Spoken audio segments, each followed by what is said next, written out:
DF-17 वो missile है जो हाइपरसोनिक तो है ही, हाइपरसोनिक मतलब सुपरसोनिक से भी ऊपर वाली, 5 मैक से भी ऊपर वाली, ये 12 मैक की स्पीड पर यानी आवाज से 12 गुना तेजी से चलती है। अब DF-17 ग्लाइड है, ग्लाइड का मतलब कि ये मिसाइल चलते समय उड़ती है, बोले सभी मिसाइलें उड़ती हैं, वो तो दागी जाती हैं, ये उड़ती है मतलब लहराते लहराते हुए चलती है। लहराते हुए चलती है से मतलब क्या कोई इसको मजा आ रहा है, इसको तैरना नहीं आ रहा है? ये समझिए कि ये उस तरह से ग्लाइड करती है जैसे पतंग उड़ रही है, और ग्लाइड करते करते इसकी दिशा का अंदाजा लगाना बहुत मुश्किल होता है कि ये किसे हिट करेगी। इसीलिए ग्लाइड मिसाइलों के बारे में कहा जाता है कि इन्हें रडार कैप्चर कर भी लें तो वेस्टेज ही जाएंगी। अगर पेट्रियाट दाग दिया आपने इसको रोकने के लिए, या थार चला दिया, या कोई भी मिसाइल रोकने का सिस्टम आपने इन पर चलाया, इनके ऊपर कारगर नहीं होता। हाइपरसोनिक मिसाइलों की सबसे बड़ी खासियत, तेज गति से चलती हैं वो तो है ही, लेकिन अगर वो ग्लाइड मिसाइलें हों तो वो इंटरसेप्टर के लिए बड़ी मुसीबत बन जाती हैं, वो उसे रोक नहीं पाते। और ऐसा अभी रूस ने जब यूक्रेन के ऊपर किंजल और ऑर्सेनिक मिसाइल दागी थी, तो ऑर्सेनिक मिसाइल जिस टारगेट पर दागी वहां जाकर चली, तो उसके बाद लोगों को ग्लाइड मिसाइल का डर होने लगा कि भाई आवाज की गति से तेज चलने वाली मिसाइलों में इनका परीक्षण हो रहा है। तो DF-17 मिसाइल जो उन्होंने एससीओ समिट में दिखाई थी, वो तो एक बार फिर से सुर्खी में आई, क्योंकि चाइना ने DF-17 की बैटरीज को लगा दिया है, मतलब कि इनको अब लॉन्च करने की तैयारी में खड़ा कर दिया कि जाओ भाई तैयारी कर लो। सवाल आपके दिमाग में बनेगा, चाइना किसके ऊपर दागेगा? देखिए अब जिस तरह का माहौल चल रहा है, अमेरिका जिस तरह से ईरान से उलझा पड़ा है, रूस यूक्रेन से उलझा पड़ा है, अब चाइना को ही युद्ध करने की आवश्यकता है, और उसको ताइवान सामने दिखता है कि जाओ ताइवान पर हमला करो, कोई बचाने नहीं आएगा। मतलब हालत सोचो, अमेरिका जिसकी सीएनएन में अभी कल रिपोर्ट ये छपी कि 80% मिसाइल इंटरसेप्टर खत्म हो चुकी हैं, वो ईरान के साथ जिस जंग में उलझा, जिसको वेनेजुएला समझ करके वो उतरा था कि मैं 2 दिन में समाप्त करके आ जाऊंगा, उस ईरान से लड़ते लड़ते और अपने सहयोगी देशों को बचाते बचाते उसका patriot defence system, hard defence system 80% तक कॉम्प्रोमाइज हो गया। मतलब कि एक तरह समझो कि खत्म हो गया, अब उसके पास में नया मिसाइल का मसाला बचा नहीं है।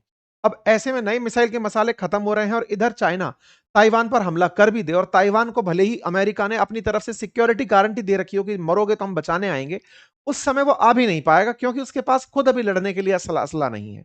ऐसे में चीन ने मास डिप्लॉय किया है DF-17 हाइपरसोनिक मिसाइलों को, जब से उसने ईरान रशिया को लड़ते हुए देख लिया। और इंटरेस्टिंगली, ईरान जैसा देश जब अमेरिका को इतने नाकुचने चबा सकता है, तो ये सोचने वाली बात है कि चाइना वर्ल्ड की सेकंड बड़ी बड़ी पावर, अगर वो युद्ध में उतरता है तो चाइना के लिए तो बहुत बड़ा सेटबैक होगा, लेकिन हाँ अमेरिका की सुपर पावर जो इमेज है उसको सीधा धक्का पहुंचा सकता है, क्योंकि अमेरिका अब कमजोर हो रहा है।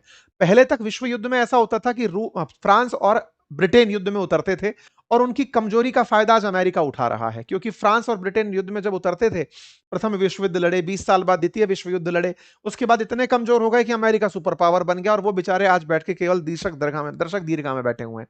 वहीं आज चाइना के ये हालात हैं कि वो अमेरिका को जंग में लगे हुए देख रहा है। रूस 4 साल से लड़ रहा है, अमेरिका 4 महीने से लड़ रहा है, और लड़ते हुए इनको देख रहा है कि इनका खपरा है सब कुछ, अब उतरेंगे और अपना काम करके साइड में हो जाएंगे।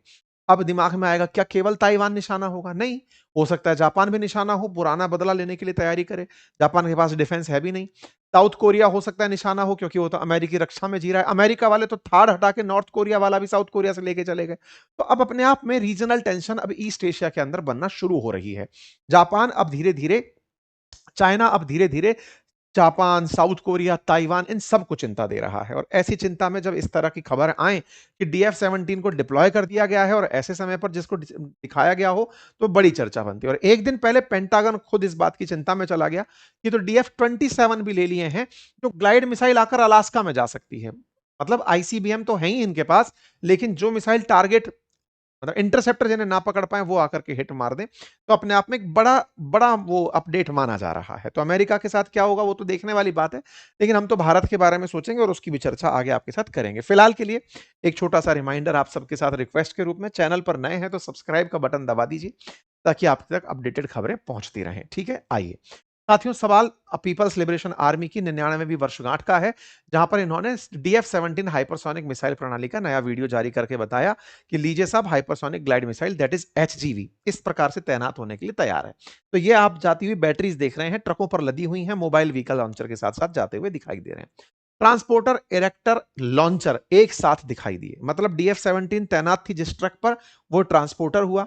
वहीं से मिसाइलों को लॉन्च करने के लिए बड़ा इंटरेस्टिंग है, इस मिसाइल के बारे में मैं थोड़ा आपको बताऊं तो ये मिसाइल चलाई कैसे जाती है ना, कि मिसाइल के पीछे रॉकेट बूस्टर अलग से लगाया जाता है। मतलब मिसाइल को ग्लाइड करना है, ये एक पार्ट है, लेकिन उस ग्लाइड करने वाले हिस्से को बूस्ट करने के लिए, आसमान में ले जाने के लिए, जैसे सैटेलाइट को ले जाने के लिए रॉकेट लॉन्चर होते हैं, ऐसे हाइपरसोनिक रॉकेट लॉन्चर की जरूरत पड़ती है। जैसे सैटेलाइट लॉन्च करने के लिए आप रॉकेट को देखते हैं कि रॉकेट बूस्टर के रूप में जाता है और सैटेलाइट को आसमान में छोड़ के आ जाता है, बिल्कुल ही ऐसी ही स्थिति इसके साथ है। इसमें रॉकेट जाएगा और उसके ऊपर लगा हुआ जो हाइपरसोनिक मिसाइल है, उस मिसाइल को अबव एटमॉस्फेरिक, मतलब जो स्ट्रेटोस्फेयर है उसमें जाकर छोड़ देगा, ट्रोपोस्फेयर से ऊपर, और वहां जाकर छोड़ देगा और छोड़ करके जाओ बेटा अब तुम मारो। मतलब एक हाइट पर ले गए। ये ऐसे समझो कि अगर आपने कोई 20वीं मंजिल से पत्थर नीचे फेंकना है तो ऑटोमेटिक उसको एक गति तो ग्रेविटी के कारण मिलेगी ही मिलेगी, अपने आप भी उड़ करके। मतलब वो अगर कागज की नाव भी, कागज का भी जहाज बनाकर उड़ाओगे तो भी वो ग्लाइड करते करते तो आएगा ही, उसको भी एक गति ऊंचाई से ग्रेविटी के कारण तो मिलेगी ही। इसमें भी इनका यही सिस्टम है कि पहले आसमान में छोड़ दो, जैसे बैलिस्टिक मिसाइल जाती है वैसे छोड़ दो, और ऊपर जाकर के उसको मुक्त कर दो बूस्टर से। बूस्टर से मुक्त कर दिया, अब वो खुद गति से नीचे आएगा और नीचे आते आते फिर ग्लाइड और करेगा। मतलब अब उसमें डायरेक्शन बताने के सेक्टर ऑलरेडी सेट कर रखे हैं। तो कुछ इस प्रकार से इस सिस्टम को चलाया जा रहा है। ठीक है, तो ये चाइना के बारे में बताने वाली बात मैंने आपको बताई। तो ये किस प्रकार से काम करती है वो मैंने आपको बताया। मतलब आप बूस्टर से इस तरह छोड़ेंगे, बूस्टर छोड़ करके पहले हाई एल्टीट्यूड पर जाएगा, फिर वो रिलीज कर देगा एचजीवी को, यानी कि इस ग्लाइड व्हीकल को, और ये ग्लाइड और मैनूवर करते करते टारगेट को हिट कर देगा। साधारण जो बैलिस्टिक मिसाइल होती है वो पूरा परवलयाकार पथ, मतलब लास्ट तक उनके अंदर बूस्टर काम करता है, जाके ठक से लगती है। इसमें यह कि एक ऊंचाई तक छोड़ा और उसके बाद में ग्लाइड करने के लिए छोड़ दिया कि जाओ बेटा तैरते तैरते घूमते फिरते। ये घूमते घूमते जाती हैं तो क्रूज से जस्ट थोड़ा ही ऊंचाई पर उड़ रही होती हैं। क्रूज मिसाइल टेंशन क्यों देती हैं? क्योंकि वो जमीन के समानांतर चलती हैं, तो रडार कई बार उनको कैप्चर नहीं कर पा रहे होते, क्योंकि रडार सोचता है आसमान में से कुछ आएगा और ये पता चल रहा है जमीन के बहुत पैरेलल जा रही हैं। तो ये भी ऑलमोस्ट क्रूज से थोड़ी ही हाइट पर तैरते हुए पहुंच रही होती हैं, और जब पहुंच रही होती हैं तो दुश्मन को बड़ा चकमा देने की स्थिति में होती हैं। चीन, रूस, ईरान, उत्तर कोरिया, ये सब कुछ हाइपरसोनिक विमान दिखा, मतलब फाइटर जेट्स अपने दिखा चुके हैं।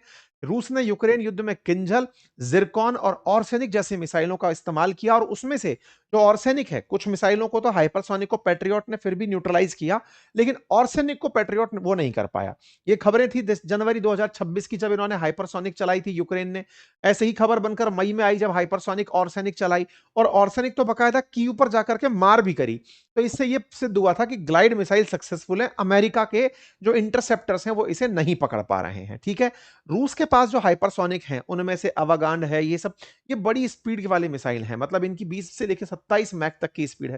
चाइना वालों की 10 से 12 मैक तक की स्पीड है। उसमें से ये DF-17 तैनात करने की स्थिति में, हमारे पास जो हाइपरसोनिक मिसाइल हैं, अग्नि सीरीज की ही मिसाइलें उसमें होंगी।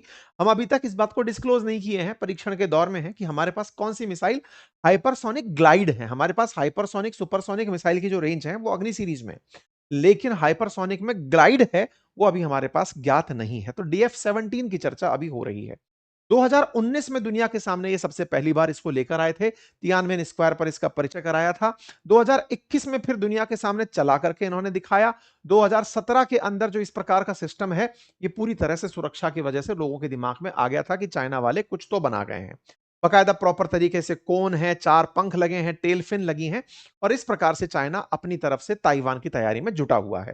ये जो तस्वीरें आ रही हैं, ये चिंता ताइवान स्ट्रेट पर और विशेष रूप से जो चाइना के आसपास लगे हुए क्षेत्र हैं उनमें एक चिंता का भाव तो पैदा कर ही रही हैं कि क्या चाइना इस बदलते माहौल में ताइवान को अपना निशाना बना सकता है। ठीक है, अगर ऐसा होता है तो आने वाले समय में चाइना, ताइवान, फिलीपींस के, साउथ कोरिया, ये सब उसके आने वाले जो निशाने हैं उनके दौर में पड़ने वाली जगह बनकर आ जाएगी। अब ये तो रही एक चीज। दूसरा सवाल बनता है कि चाइना के पास इतना कितना सामान है साहब? तो सुनने में आता है 600 तो इसके पास बूस्टेड हाइपरसोनिक मिसाइलें थी। रक्षा विशेषज्ञ पेंटागन कैलकुलेट करके चल रहा है, चाइना वाले तो कुछ बताते ही नहीं है, पर दुश्मन के बारे में सारी जानकारी अमेरिका वाले निकालते रहते हैं। हाइपरसोनिक ग्लाइड मिसाइलों से लेस बैलिस्टिक मिसाइलें, एयर लॉन्च बैलिस्टिक मिसाइलें, ये सब इनके पास शामिल हैं। पेंटागन का असेसमेंट है चाइना की न्यूक्लियर कैपेसिटी को लेकर कि चाइना के पास 100 से ज्यादा आईसीबीएम मिसाइलें प्रेजेंट हैं, इंटरकॉन्टिनेंटल बैलिस्टिक मिसाइल, मतलब जो अमेरिका को हिट कर सकती हैं वो वाले मिसाइल हैं। पैसिफिक ओशन क्रॉस करके एशिया से निकल करके अमेरिका को हिट कर सकती हैं। जहां तक अमेरिका अमेरिका का पेंटागन इनके बारे में जानता है कि People's Liberation Army Lockheed force के पास 200 short range ballistic missile launcher हैं, जिनकी में कम से कम 1000 मिसाइलें उनके पास उपलब्ध हैं। चीन के पास लगभग 300 मीडियम रेंज मिसाइल लॉन्चर हैं। चाइना जाने जानकारी नहीं देता, उसके पास करीब 1300 मिसाइलें उस तरह की तैनात हैं। तो ये सारी जानकारी इनके पास उपलब्ध है। अमेरिका की चिंता लेकिन ये नहीं है। अमेरिका की चिंता DF-17 नहीं 27 है। अब ये DF-27 क्या है? असल में चाइना वालों ने अपने पास में हाल ही में रेंज के हिसाब से, क्योंकि DF-17 की रेंज कम है। DF-17 1800 से 2500 किलोमीटर, पैसिफिक भी क्रॉस नहीं कर पाएगा। ये ताइवान से निकल करके रूस, ये चाइना, ये जापान तक का रेंज कर पाएगा। DF-27 जो इनकी मिसाइल सिस्टम है, वो 5000 से लेके 8000 किलोमीटर की रेंज तक मार कर सकती है। ये जो 5000 से 8000 की जो रेंज है ना, ये अलास्का तक मार कर सकती है। और DF-27 को लेकर अमेरिका चिंतित है। एक तो glide missile, anti ship ballistic missile, और ये भी अलास्का तक मार कर दे, यानी कि उनकी वो मिसाइल जो कि ICBM इंटरकॉन्टिनेंटल होते होते भी ग्लाइड करके अगर हिट करेगी, तो वो अमेरिका के लिए एक चिंता का विषय बन रहा है। हालांकि इनके बारे में DF-41 के बारे में बात की जा रही है कि ये उसकी टेस्टिंग में भी लगे हैं। तो ये रेंज है इनकी जो यहां तक पहुंच रही है। चाहे DF-17 हो, चाहे 27 हो, वो तो भारत पे सबकी सब पड़ोस की पड़ोस में है, वो तो मार करने की स्थिति में होंगी। चिंता अमेरिका को हो रही है, क्योंकि अमेरिका ताइवान को बचाने आएगा। ऐसे में भारत के पड़ोस में इस तरह के जो सैन्य डेवलपमेंट हैं, ये निश्चित ही भारतीय सेना को और भारत को पूरी तरह सतर्क करने और चेतावनी देने के लिए पर्याप्त हैं। कि हम सोच रहे हैं कि ये अमेरिका से लड़ेंगे, लेकिन पता चल रहा है कि ये भारत की तरफ अपना रुख मोड़ दिए, तो हम कैसे उसकी चुनौती को स्वीकारेंगे? ये निश्चित ही एक चर्चा का विषय है और चिंता का विषय है। ठीक है? ऐसे में चीनी उपलब्धियां भारत के लिए केवल चुनौती ही नहीं, प्रेरणा भी है, क्योंकि हम चुनौती तो मानते ही हैं कि पड़ोस के पड़ोस में संकट है, लेकिन प्रेरणा इसलिए है कि ये लोग बिना अमेरिकी सहायता, बिना रूसी सहायता के ये सब कर गए हैं। तो हमारे वैज्ञानिकों के लिए लुक अप टू वाली चीज है कि भाई देखो किस किस तरह के काम हो रहे हैं, और वो सब हमको करते हुए आगे बढ़ना चाहिए। ठीक है साहब, फिलहाल के लिए इतना ही। बाकी चैनल पर नए हैं तो चैनल को सब्सक्राइब करना बिल्कुल ना भूलें।